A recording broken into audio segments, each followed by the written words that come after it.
begitu kita melontarkan pertanyaan, dia menjawab sesuai dengan keahliannya.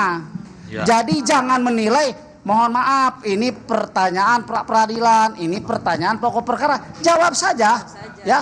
Apakah masuk nanti ke pokok perkara atau pra peradilan?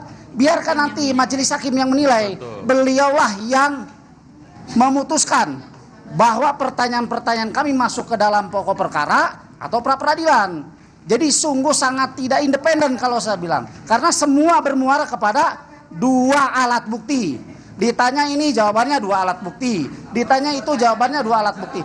Jadi tidak berkembang, ya. Jadi tidak berkembang jawaban si ahli ini untuk menemukan, ya, untuk menemukan nanti kesimpulannya seperti apa, ya. Kan kita ini kan besok dituntut membuat kesimpulan. Bagaimana kita mau mengembangkan tentang analisa-analisa kita tentang perkara ini kalau selalu bilang bagaimana dua alat bukti, kan itu, ya. Pihak kuasa hukum juga tadi ada sempat mencatat begitu statement dari saksi yang dihadirkan. Nah, bagaimana bagian apa yang kemudian ini menjanggal di statement selanjutnya? Karena kita itu kan ini adalah kesaksian ahli, itu adalah ilmu buat kita. Makanya begitu. Kita menanyakan apapun biar kita tahu sebenarnya pendapat ahli itu seperti apa, karena memang dia kan ahli pidana dan ahli hukum acara pidana, berarti dia kan tahu segalanya.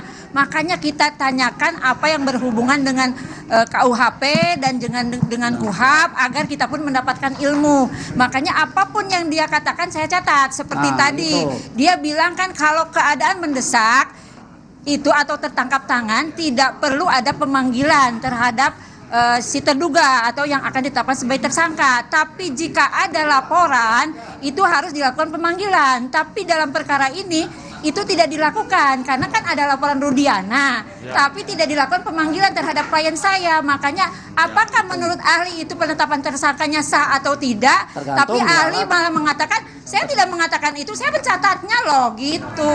Seperti itu. Makanya kita kecewa semua yang dia katakan itu saya catat, tapi dia selalu mengatakan itu sudah dijawab, itu sudah dijawab. Itu kan seperti itu kan bukan ahli. Kalau ahli itu ya jawab saja karena kita pun mendapatkan ilmu dari jawaban dia.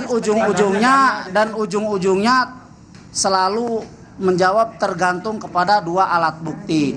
Bagaimana ilmu tentang KUHAP dan KUHP ini bisa kita dapatkan dari seorang ahli kalau dia selalu jawabannya seperti itu. Ini kan kita ini mempertanyakan ke ahli itu untuk mendapatkan keterangan yang terang benderang, ya, tentang perkara yang sedang dihadapi oleh klien kami. Demikian.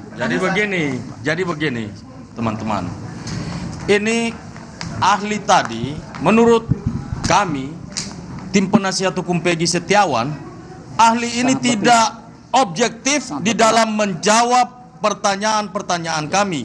Itu ke satu. Yang kedua, kesannya ada pesan sponsor yang sudah diberikan kepada dia sehingga dia membatasi diri untuk menjawab pertanyaan-pertanyaan kami. Yang ketiga, dia setiap kali ditanya dia selalu lari kepada dua alat bukti. Sepertinya apapun makanannya tesosro. Gitu. Jadi kami kecewa sekali dengan ahli ini. Kami bertanya itu maksudnya adalah untuk membuat kesimpulan besok kita mau kasih ke hakim. Tetapi jawabannya seperti itu, ya sudah, oke lah. Nanti hakim yang menilai siapa yang benar, siapa yang salah. Dan menurut bukti-bukti saksi yang ada termasuk ahli yang datang seperti tadi ini, tidak alasan bagi kami untuk hakim tidak membebaskan Peggy Setiawan. Terima kasih.